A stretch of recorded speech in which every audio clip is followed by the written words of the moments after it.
છેલ્લા 2 દાયકાથી ગરીબ લોકોની સેવામાં સંકળાયેલા સેવાભાવી વ્યક્તિઓ દ્વારા દિવ્ય જ્યોતિ ટ્રસ્ટની હાલમાં જ સ્થાપના કરવામાં આવી છે. રાષ્ટ્રની સેવા કરવાના ગાંધીજીએ સૂચવેલ ખ્યાલો ગ્રહણ કરીને માનવતાની સેવામાં પોતાની જિંદગી સમર્પી દેવાનું તેમણે નક્કી કર્યું છે. આવા સરખા વિચારવાળા વધુ લોકો જોડાતા પ્રાપ્ત સાધનો તથા માનવ શક્તિની મદદથી ટ્રસ્ટ આજુબાજુના વિસ્તારના ગરીબ આદિવાસી લોકોના ઉત્કર્ષ માટેની બધી પ્રવૃત્તિઓમાં સામેલ થશે. આ ક્ષણે પ્રાપ્ય મુખ્ય કુશળતા જાણકારી આંખની સંભાળના ક્ષેત્રે હોવાથી શરૂઆતમાં આંખની હોસ્પિટલ શરૂ કરીને આંખની સારવારનું કામ કરી રહ્યા છીએ. આંખની હોસ્પિટલ ગ્રામ્ય અને આદિવાસી વિસ્તારવાળા સુરત જિલ્લાના માંડવી નગરમાં શરૂ કરવામાં આવી છે.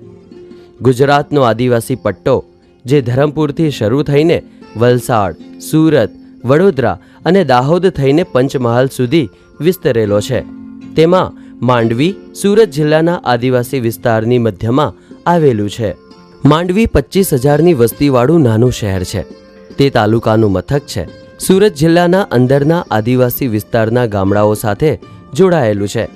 તાપી જિલ્લાના ગામો, નર્મદા જિલ્લાના ડેડિયાપાડા અને સાગબારા તાલુકાઓના ગામડાઓ, નવસારી જિલ્લાના વાંસદા તાલુકાના ગામોમાં પણ સહેલાઈથી જઈ શકાય તેવું છે.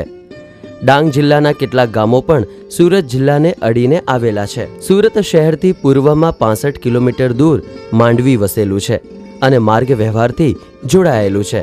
પણ માંડવી આવવા રેલવે લાઇન નથી. નજીકમાં નજીકનું મોટું રેલવે સ્ટેશન ફક્ત સુરત જ છે. તાપ્તી વેલી લાઇન પર વ્યારા માંડવીથી 30 કિલોમીટર અને બારડોલી 30 કિલોમીટર દૂર છે. અહીંથી શરૂ થતો જંગલનો વિસ્તાર પૂર્વ તરફ વિસ્તરેલો છે અને તે ઓછી વસ્તીવાળો અને ઓછી ખેતીવાળો વિસ્તાર છે. આ વિસ્તારની આજુબાજુની આદિવાસી ગરીબ વસ્તી ટ્રસ્ટનું લક્ષ્ય છે. આથી સ્વાભાવિક રીતે આ આદિવાસી પટ્ટાના અંદરના ભાગના ગામડાઓમાં રહેનારા આદિવાસી ગરીબો આના લાભાર્થીઓ છે. આ લોકોની આવકના સાધન મર્યાદિત છે અને તેઓ ટાંચા સાધનો પર આધારિત છે. તેઓ મોટે ભાગે દૈનિક આવક પર ગુજારો કરે છે. તેઓની પૈસા ખર્ચવાની શક્તિ બહુ જ ઓછી છે. આ વિસ્તારનો સમાજ આજે પણ જૂનવાણી વિચારો ધરાવે છે. ખોટી માન્યતા અને અંધશ્રદ્ધા સામાન્ય છે. પોતાના આરોગ્ય વિશેની મુશ્કેલીઓમાં તેઓ ભગત ભુવા પાસે જાય છે. ભણતરનું પ્રમાણ ઓછું છે. જો કે હવે બહુ ધીમા દરે તેમાં સુધારો થતો જાય છે. આરોગ્ય વિશેની સગવડો બહુ જૂજ અને ઘણી દૂર આવેલી છે. માંડવી શહેરમાં એક સરકારી MBBS ડૉક્ટર છે અને બાકીના ખાનગી પ્રેક્ટિશનરો છે. ખાસ કરીને આંખની સંભાળ માટે કોઈ જ સગવડ નથી. માંડવી શહેરમાં જ લસ્ટર ડાયમંડ કંપનીનું 4-5 વર્ષથી બંધ પડેલું મકાન જરૂરી ફેરફારો કરીને હોસ્પિટલમાં ફેરવવામાં આવ્યું છે, જે લગભગ 10,000 ચોરસ ફૂટ ક્ષેત્રફળ પર આવેલું છે. ભોંયતળિયું અને પહેલા માળનો મળીને કુલ બાંધકામનો વિસ્તાર 10,000 ચોરસ ફૂટનો હતો અને તેના પર બીજું 6,000 ચોરસ ફૂટ સુધી બાંધકામ કરીને 16,000 ચોરસ ફૂટ ક્ષેત્રફળમાં હોસ્પિટલનો સમાવેશ કરી દીધો છે. 22 મે 2011થી 40 પથારીવાળી આંખની હોસ્પિટલ માંડવી શહેરમાં કાર્યરત થઈ ગઈ છે, જેમાં દૈનિક OPD,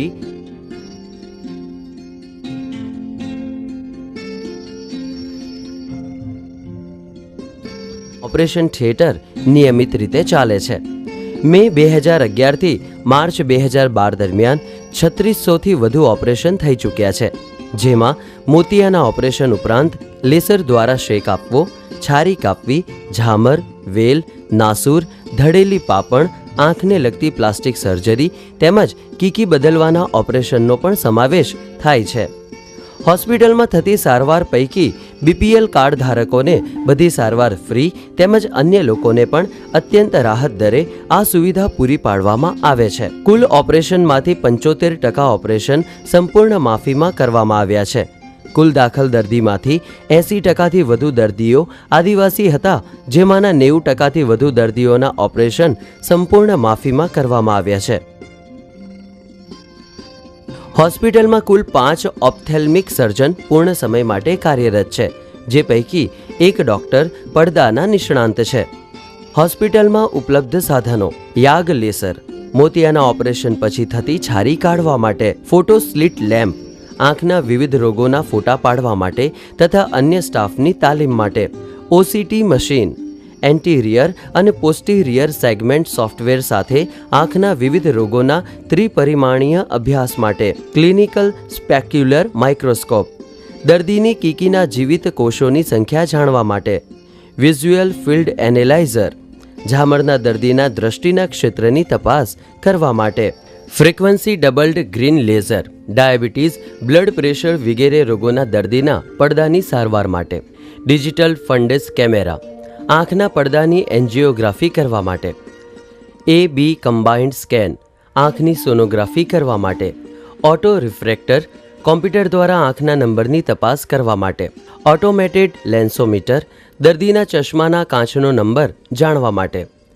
ફેકો મશીન, ફેકો પદ્ધતિ વડે મોતિયાના ઓપરેશન કરવાનું machine; OMS 710 microscope, close circuit TV camera સાથે; હાઈ સ્પીડ ઓટોક્લેવ મશીન તથા ethylene oxide gas steriliser; pachymeter, કીકીની જાડાઈ માપવાનું મશીન; નોન કોન્ટેક્ટ ટોનોમીટર, આંખનું દબાણ માપવા માટેનું સાધન; આઈ બેંક સ્પેક્યુલર માઇક્રોસ્કોપ, દાનમાં મળેલ કીકીની ગુણવત્તા તપાસવા માટેનું મશીન; કોર્નિયલ ટોપોગ્રાફર, કીકીના રોગો વિશે માહિતી મેળવવા માટેનું મશીન; પોસ્ટિરિયર વિટ્રેક્ટોમી મશીન, પડદાના ઓપરેશનમાં ઉપયોગી મશીન. હોસ્પિટલમાં ઉપલબ્ધ સુવિધાઓ: દાખલ દર્દીઓ માટે 40 પથારીની સગવડ, સેમી સ્પેશિયલ રૂમ તથા એર કન્ડિશનર સ્પેશિયલ રૂમ; આંખમાં ચેપ લાગ્યો હોય તેવા દર્દીઓ માટે અલાયદી વ્યવસ્થા, આઇસોલેશન વોર્ડ; 24 કલાક તાત્કાલિક સારવારની સગવડ; આંખ માટે 3 ઓપરેશન થિયેટરો; આંખના વિવિધ રોગો માટે સ્પેશિયલ ક્લિનિકની સગવડ; લોહીની તપાસ માટે લેબોરેટરીની સુવિધા; જનસેવા મેડિકલ સ્ટોર તથા જનસેવા ઓપ્ટિકલ સ્ટોર દ્વારા દવા અને ચશ્માની રાહત દરે સગવડ; દર્દી તથા એક સગા માટે મફત જમવાની સગવડ, કસ્તુરી ભોજનશાળા; લાઇબ્રેરીની સગવડ, સમાચાર પત્રો તથા આધ્યાત્મિક અને અન્ય પુસ્તકો સહિત; દાદર ચડવાની તકલીફવાળા દર્દીઓ માટે લિફ્ટની સગવડ; આરામદાયક ખુરશીઓ સહિતના વેઇટિંગ એરિયા; દર્દી તથા સગાઓના મનોરંજન માટે ટીવીની સગવડ; મિનરલ વોટર પ્લાન્ટ તથા કુલર સહિત પીવાના પાણીની સગવડ; 15 kVA તથા 35 kVA ડીઝલ જનરેટરની સુવિધા; દર્દીને તેમના રોગો તથા સારવાર વિશે માહિતી આપવા માટે કાઉન્સિલરની સુવિધા. આ ઉપરાંત આંખના જુદા જુદા રોગોના નિષ્ણાંતો સુરત, મુંબઈ, વડોદરા, અમદાવાદ જેવા શહેરમાંથી નિયમિત રીતે આવીને પોતાની સેવાઓ આપી રહ્યા છે, જેમાં ઝામર, ત્રાસી આંખ, ઢળેલી પાપણ, કીકી બદલવાના નિષ્ણાંત, બાળકોની આંખને લગતા રોગના નિષ્ણાંત તેમજ પડદાના ડૉક્ટરનો સમાવેશ થાય છે. હોસ્પિટલમાં જ વર્ષ દરમિયાન ophthalmic assistant, nursing staff, OT boy તેમજ ચશ્મા ફિટિંગની તાલીમનું આયોજન કરવામાં આવ્યું અને તાલીમ લીધેલ સ્થાનિક વ્યક્તિને હોસ્પિટલમાં જ કામે લગાડ્યા. એક તાલીમાર્થી બિહારથી ઓપ્થેલ્મિક આસિસ્ટન્ટની તાલીમ લેવા આવ્યા હતા, જેઓ તાલીમ પૂરી કરીને પોતાની સંસ્થામાં કામ કરી રહ્યા છે. ચક્ષુદાન મેળવવાની કામગીરી કરવા માટે hospital I bank association of India સાથે આઈ ડોનેશન સેન્ટર તરીકે નોંધાયેલ છે. અત્યાર સુધીમાં નજીકના વિસ્તારમાંથી 3 વાર ચક્ષુદાન મળ્યા છે. જો કે આ વિસ્તારમાં ચક્ષુદાન અંગે જાગૃતિ ઓછી હોવાથી એ દિશામાં પણ અમે ટૂંક સમયમાં કામ શરૂ કરીશું. આજુબાજુના ખાસ કરીને અંતરિયાળ આદિવાસી વિસ્તારમાં અઠવાડિયામાં 2 કેમ્પનું નિયમિત રીતે આયોજન થઈ રહ્યું છે.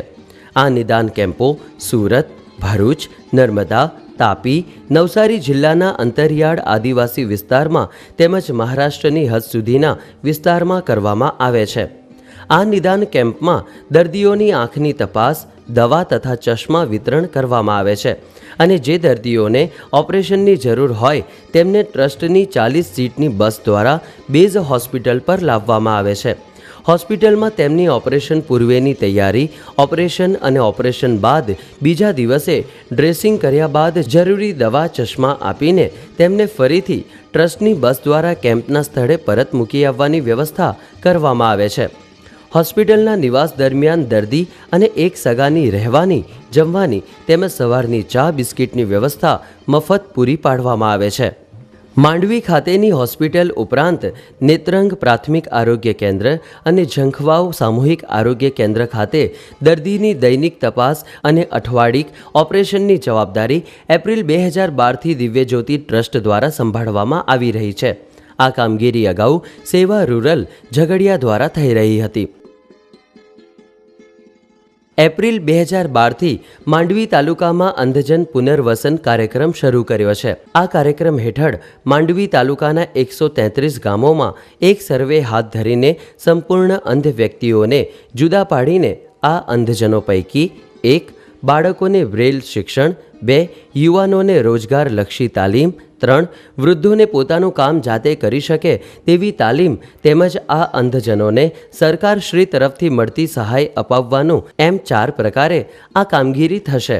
આ કાર્યક્રમ માંડવી તાલુકામાં 3 વર્ષની મુદત માટે હશે. આંખની બધા જ પ્રકારની સારવાર સુવિધા અહીં પ્રાપ્ય હોવાથી રિસર્ચનું કામ પણ ઘણી સહેલાઈથી થઈ શકે.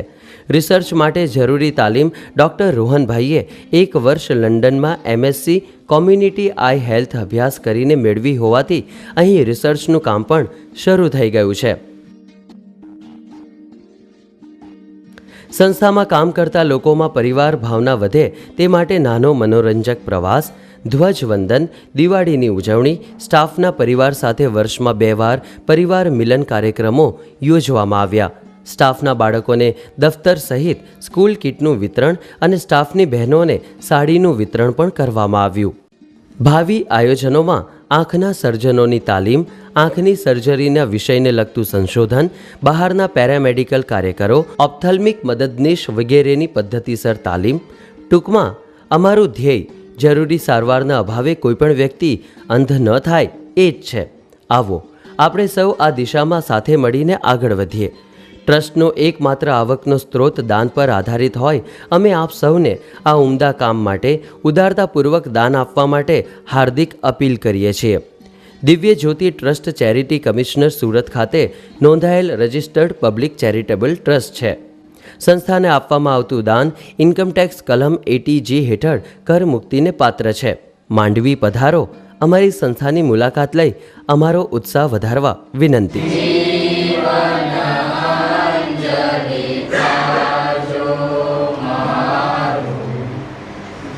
જીવન અંજલિ